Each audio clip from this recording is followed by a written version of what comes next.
Aujourd'hui, on s'entretient avec coach Dominique Picard, entraîneur-chef des Élans du Cégep Garneau. Coach, comment ça va? Ça va bien. Merci de nous avoir avec toi, Chuck, aujourd'hui. Ça me fait plaisir. Merci d'avoir accepté l'invitation. Coach, la dernière fois qu'on s'est parlé, tu étais ailleurs, dans un autre programme de D1. Tu as remplacé coach Juno l'année passée au mois de novembre.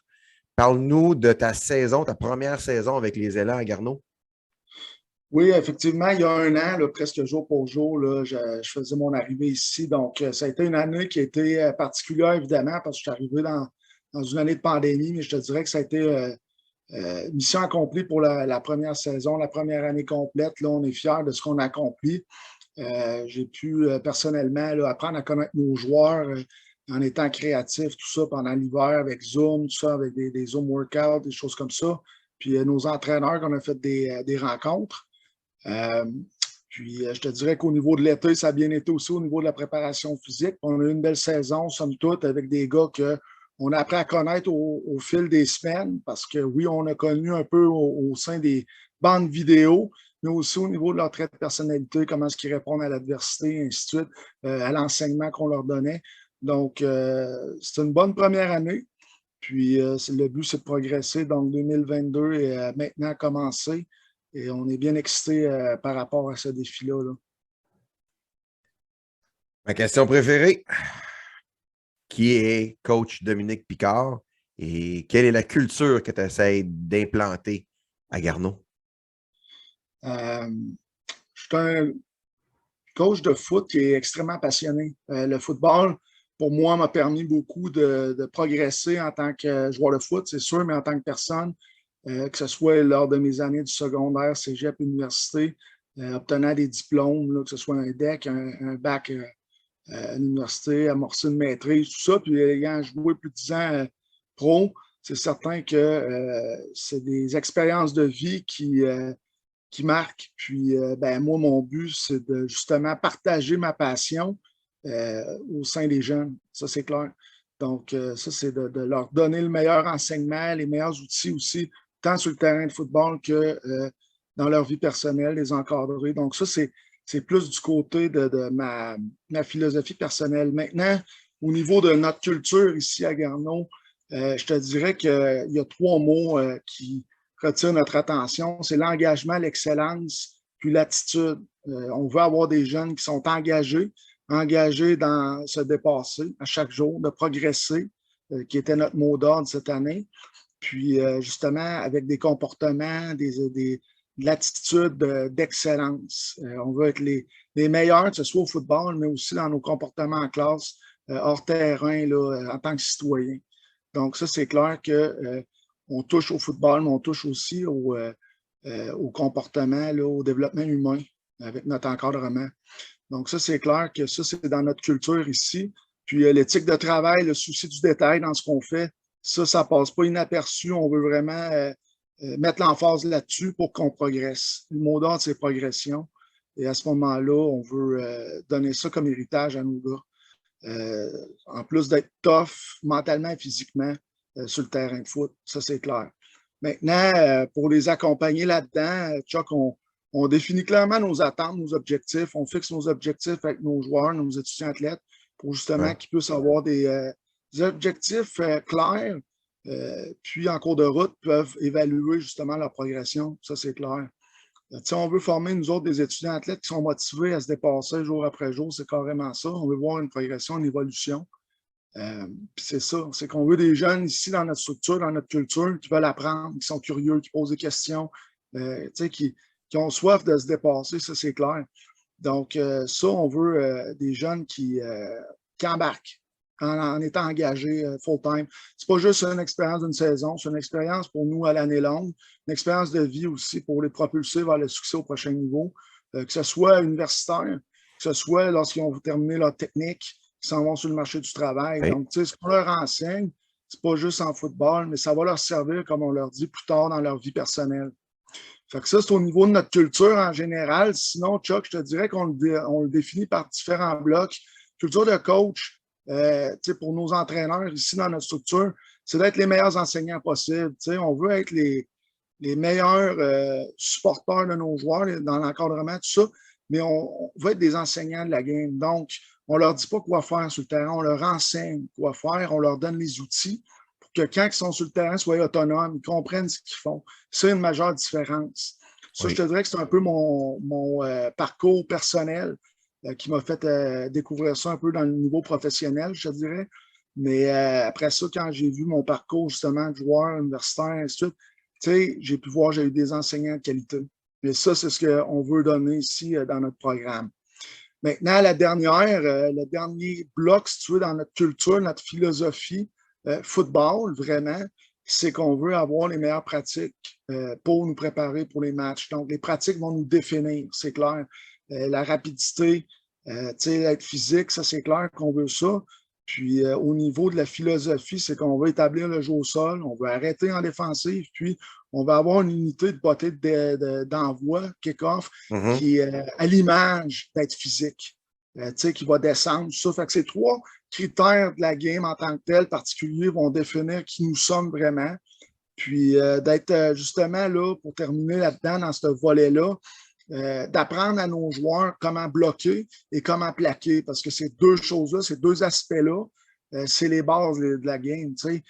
Quand tu bloques, tu plaques, on peut bien parler de schéma pendant 3 heures, c'est le fun d'avoir des discussions, de progresser, mais ça revient tout le temps à qui a mieux bloqué, qui a mieux plaqué dans ce match-là. Et ça, c'est dans nos objectifs qu'on veut renforcer cet hiver et durant justement nos périodes là, de développement, si tu veux, à court, moyen, long terme dans notre plan de développement de structure. Culture identitaire très définie, coach? Oui, ben c'est ce qu'on veut. On veut mettre ça précis pour que nos gars sachent dans quoi ils s'embarquent. Puis quand ils sont embarqués justement dans le processus, ben, qu'ils sachent Ouais. leur évolution, ce qui se situe. Parlons académique.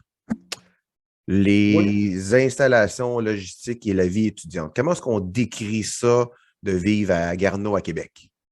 Vivre à Garneau, à Québec, je te dirais au plan académique, je vais juste te mettre en contexte. Les Ouais. élans, c'est quoi? Oui, il y a les élans football, mais il y a les élans aussi qui composent là, 20 maintenant équipes sportives, donc 465 athlètes. Donc, Oui. c'est une grosse machine de sport. On a un directeur des sports, M. Lavigne, qui fait un travail extraordinaire avec son équipe des sports. Ils sont vraiment 5 là, à temps plein à vouloir nous aider, nous donner des ressources dans le cégep. Donc, tu comprends qu'au niveau académique, on a un support incroyable de ce groupe de sport-là pour nous aider à nous avoir en contact, que ce soit pour du tutorat, l'encadrement académique, parler avec les API, ces choses-là. Ouais. Donc, tu sais, tu rentres chez nous, peu importe le sport, tu sais que tu as un sport. Et c'est une grande famille. Et à ce moment-là, au niveau justement du cégep, ben, on a plusieurs programmes. C'est un gros cégep, à peu près 6500 étudiants, je te dirais. Et à ce moment-là, ça veut dire beaucoup de ressources, beaucoup de monde à nous aider. Et c'est ça qui est plaisant. On a 14 techniques, dont technique policière qui est très populaire chez nos joueurs. Ouais. Technique en gestion de commerce aussi qui est très intéressant pour plusieurs de nos joueurs. Intervention en délinquance. Donc, tu sais, il y a des gars qui vont vraiment trouver des programmes qui les motivent aussi. Et ça, c'est très attrayant. Je te dirais au niveau, justement, là, de la vie étudiante, on est en plein cœur de la ville de Québec.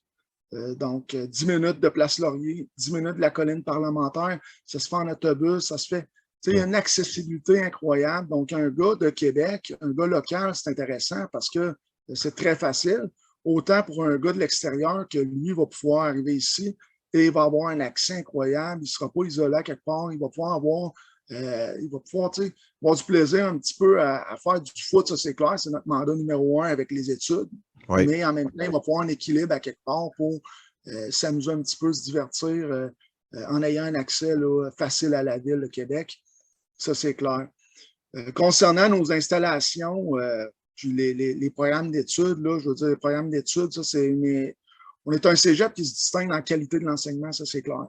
Je persiste à croire que notre qualité d'enseignement est très relevée. Comment je pourrais dire, je cherche mes bons mots, là, mais la qualité d'enseignement de nos professeurs, de nos départements, tout ça, Ouais. ça se distingue. OK. Et je le vois ayant les deux pieds dedans parce que Garneau est un cégep fier. Et ça, ben, personnellement, puis pour notre structure de foot, on est fiers de représenter, oui, le programme de football, mais nos étudiants athlètes, puis le cégep en tant que tel. Donc, maintenant, concernant les installations, Chuck, un complexe sportif entièrement rénové depuis 2 ans. Ça veut dire que notre vestiaire là, est carrément neuf. Ouais. Je vais te dire, j'en ai vécu beaucoup de vestiaires personnellement dans ma carrière et je te dirais que notre vestiaire ici à Garneau est très solide. De qualité, honnêtement, universitaire, et ça approche le niveau professionnel. OK. Oui, vraiment. Donc, ça, c'est quelque chose qu'on a qui ne passe pas inaperçu. Notre salle de musculation qui est vraiment juste au groupe de football. Donc, c'est vraiment juste pour nos joueurs. Avec notre deuxième temps plein, Maxime Lépineux, que lui est à temps plein et préparateur physique chez nous, OK. donc à l'année. Puis, sinon, est entraîneur avec nous aussi à temps plein. Donc, on a un beau programme de football avec des installations hors pair. Je te dirais que ça se distingue. Puis quand les gars viennent ici, ils comprennent que OK, Garneau, c'est très sérieux. On est vraiment sur notre étage. Il n'y a pas accès à personne d'autre que la famille des gars de foot. Donc, ça me rappelait quand je suis arrivé ici un petit peu à mon bagage, pour mon retour professionnel un peu, que tu arrives dans le complexe, ben c'est juste des gens de foot. Donc, ça apporte un cachet encore plus intéressant pour nos gars, là. Ça donne un environnement beaucoup plus personnalisé. Hein? Exactement. Donc, la fierté de nos gars, on dirait que l'esprit de corps, tout ça ajoute là-dedans. Tu as parlé des gens, des jeunes de Québec et de la région. Tu recrutes évidemment à l'extérieur également. Ceux qui arrivent de l'extérieur, à quoi ils peuvent s'attendre lorsqu'ils arrivent là-bas en termes d'installation, peut-être résidence, services pour ceux qui sont loin de la maison, l'épicerie, tout ça. De quoi ça a de l'air là, pour eux? Voilà, les résidences, on a des résidences, sont sur le campus, sont l'autre côté du stationnement, du complexe sportif. Fait que nos gars adorent ça, ils traversent le stationnement, sont déjà là, sont sur le terrain. Sur place, OK. Exactement, sur place. J'ai une bonne communication avec celui qui gère les résidences. Donc, de ce côté-là, c'est plaisant. Tout le monde travaille ensemble ici. Ouais. Donc, ça facilite beaucoup les choses.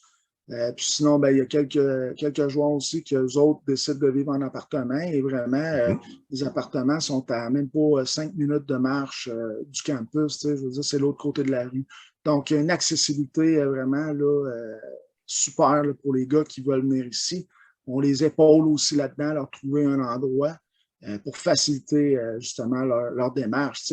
Puis rassurer aussi les parents là-dedans, parce que je te dirais qu'en tant que parent, laisser aller un jeune de 17-18 ans, c'est pas facile. Je me mets dans leur situation. Donc, pour moi, en tant qu'entraîneur-chef, notre famille, notre culture, ben, on veut encadrer ces gars-là au maximum.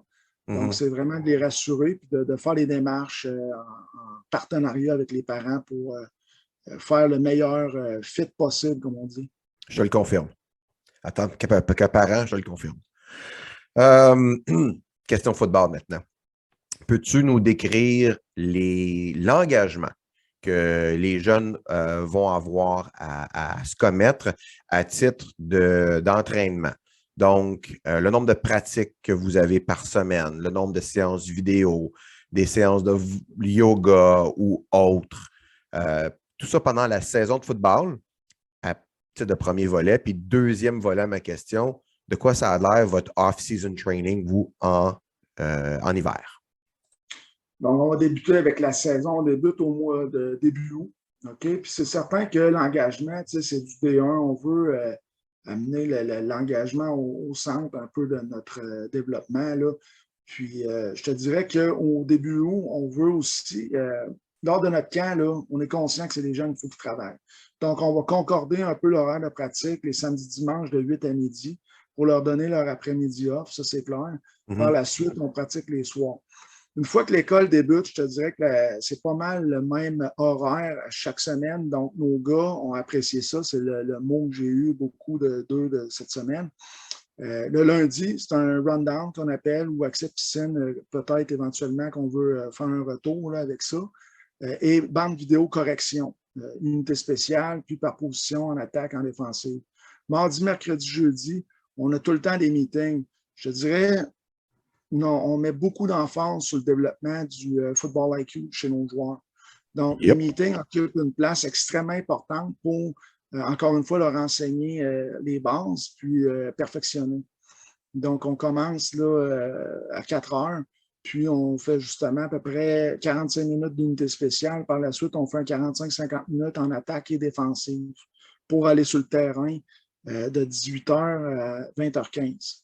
18 heures, on a tout le temps un walkthrough qui débute justement. On va marcher les jeux qu'on a vus dans le meeting. Donc, à ce moment-là, dans le meeting, on va avoir assimilé au niveau connaissances théoriques. Maintenant, walkthrough, on va le marcher, on va l'assimiler au centre kinesthésique. Et par la suite, on va rouler ces jeux-là, soit en situation de front, inside run, pass shell, et pour finir en situation de 12-12. Donc, le jeune va avoir à peu près là, minimum de 4 à 5 fois juste un jeu. Puis si on le roule 2-3 fois, on se comprend que mathématiquement, au bout de la semaine, il va avoir le samedi, lors du match, rouler à peu près 25-30 fois certains jeux. Donc, Reps, reps. Exactement. C'est la clé du succès. Puis je te dirais que c'est ça, lundi, rundown, puis vidéo, mardi, mercredi, jeudi, tout le temps meeting pratique. Puis le vendredi matin, ce qui est intéressant, c'est que de 8 à 10, on a un walkthrough. Et par la suite, nos joueurs sont libérés pour aller à l'école. Donc, on est privilégié de ce côté-là avec l'appui du cégep pour avoir cet horaire-là. Puis par la suite, Chuck, on est en off-season. Ouais. C'est certain que là, d'ici les fêtes, l'emphase est quoi? C'est sur l'école. Donc, on veut s'assurer que la priorité, c'est l'école. On peut faire un petit peu de maintien, mais vraiment, là, on veut s'assurer qu'à l'école, ça aille bien. Puis quand on vient à l'hiver, ben là, on a 5 entraînements semaine. Donc, 3 entraînements de musculation, préparation physique, haltérophilie, ces choses-là, puis 2 courses par semaine. Donc, ça nous met jusqu'au mois de mai. Au travers de ça, on a quelques journées de camp de foot avec ce qu'on est capable de faire avec les règlements du RSEQ pour développer beaucoup sur la technique. Puis par la suite, l'été, ben, les gars travaillent, puis on concorde justement encore 5 fois semaine avec des heures flexibles pour les accommoder. Puis on tombe au mois d'août. Donc, tu sais, c'est un choix qui c'est un mode de vie, c'est certain. Puis nos gars embarquent là-dedans, sont contents. C'est sûr qu'il y a un ajustement, mais on est là pour les aider, qui s'adaptent bien. Le recrutement commence le 22 novembre. Qu'est-ce que sont les besoins pour les élans de Garneau? Ben nous, je vais te dire, on va parler avant d'évaluation. On a repéré les gars depuis le mois de mars, avril, mai. C'est certain que c'était plus au ralenti à ce moment-là, puis ça a été décalé. Après, il y a eu des camps au mois de juin avec ce qu'on avait le droit de faire. On s'est déplacé, on est allé repérer des joueurs. On les évalue à ce moment-là. Par la suite, je te dirais que depuis la saison, on a eu des gens qui se sont déplacés pour repérer d'autres joueurs, continuer l'évaluation, puis faire une évaluation en 2 temps de certains joueurs, voir leur progression. Maintenant, les besoins, c'est certain qu'on va aller au niveau combler nos besoins qui sont particuliers. Je vais moins parler de ça un petit peu ouvertement. Je vais mieux parler de ça avec les individus qu'on va approcher. Ouais. Oui, mais ce que je te dirais, Chuck, c'est que nos besoins, on veut des gars qui veulent s'engager. On veut, comme on disait tantôt, des gars qui veulent embarquer à 100%, qui sont all-in, qui démontrent un niveau toughness mental et physique, évidemment, mais mental que dans l'adversité, ben, ils progressent. Puis des gars qui ont soif d'apprendre et qui aiment le foot. Qui aiment le foot. Ça, c'est une des caractéristiques, je te dirais, que je veux qu'on aille chercher parce que dans le processus, c'est important. On veut des gars qui aiment la game, puis ça fait partie justement de notre approche. Puis, tu sais, je te dirais qu'en date d'aujourd'hui, on a 47 gars de retour. Tu sais, fait qu'on va cibler à peu près, là, je te dirais, un 20-23 joueurs maximum, OK, pour l'édition 2022. Donc, les besoins en tant que tels, comme je te dis, j'aime mieux le garder un petit peu pour nous, là, mais il y a des gars qu'on a ciblés, qu'on va leur montrer clairement qui est de retour, quels sont nos besoins, nos attentes. Puis on va même leur montrer le depth chart pour vraiment être transparent là-dedans. Ça, c'est une des choses qui, C'est bon, ça. dans notre culture, oui, exactement. On prend fierté à être transparent parce que c'est une question d'honnêteté, de confiance. Ouais. Puis, c'est carrément notre approche. Ils ont besoin de savoir c'est quoi leur rôle lorsqu'ils vont se joindre. Coach, dernier message aux finissants qui, en date du 22, seront sollicités. Bien, savourer le processus, je te dirais que mon expérience au secondaire, quand j'étais entraîneur et enseignant dans une option foot, j'en ai vu. J'en ai vu de ce côté-là. Je te dirais maintenant, rendu à un niveau où ce que je suis présentement, c'est de savourer le processus, c'est clair. C'est pas tout le monde à 16-17 ans qui peut avoir cette expérience-là, ça c'est clair. Maintenant, c'est d'être transparent, honnête avec les gens. Tu sais, qu'ils puissent dire, bon, mais coach, merci de votre intérêt, ça m'intéresse. Peut-être un autre programme, ben coach, merci, ça m'intéresse moins. Et de pouvoir arriver puis de communiquer ça avec transparence, honnêteté, ça c'est clair. Puis par la suite, justement, lorsqu'ils s'engagent, bien qu'ils s'engagent à 100% avec leurs décisions, puis qu'il n'y ait pas de peut-être que j'aurais peut-être dû faire ci ou ça, mais bien de s'embarquer à 100%. Je les invite à faire l'exercice suivant, tu sais, de prendre une feuille puis de mettre les pour, les contre de chaque option. Et à ce moment-là, ça va sortir un peu les émotions de leur tête, puis ils vont avoir quelque chose de beaucoup plus concret. Ouais. Exactement. Et ça, on le fait pour nos finissants chez nous. Présentement, pour s'en aller universitaire, on les accompagne là-dedans. On a une grille qu'on a faite pour justement là, que ce soit à proximité, que ce soit le programme d'études, que ce soit le coach, le système de jeu, ces choses-là. Donc, ça, puis, tu sais, je terminerai là-dessus, Chuck, en disant, pas peur de poser des questions. Tu sais, c'est quoi mon rôle dans l'équipe? Où me voyez-vous? Qu'est-ce qui me caractérise? Pourquoi vous me recrutez? Donc, à ce moment-là, les jeunes vont pouvoir voir si vraiment l'entraîneur est honnête aussi, tu sais. Donc, il y a une relation à bâtir. Moi, notre approche, je te dirais, Chuck, dans le recrutement, c'est de créer des relations avec les jeunes. Autant que voir sur les bandes vidéo, c'est des bons joueurs, mais aussi de voir leur attitude, voir l'importance du foot dans leur vie, puis de l'école aussi, évidemment. Coach, merci beaucoup. C'était un plaisir de te reparler. Je te souhaite la meilleure des chances pour ton recrutement, puis une bonne saison morte. Puis au plaisir de te reparler encore bientôt. Absolument, Chuck, un gros merci. Puis peu importe qu'est-ce qu'on peut faire pour se reparler, on est toujours disponible. Super.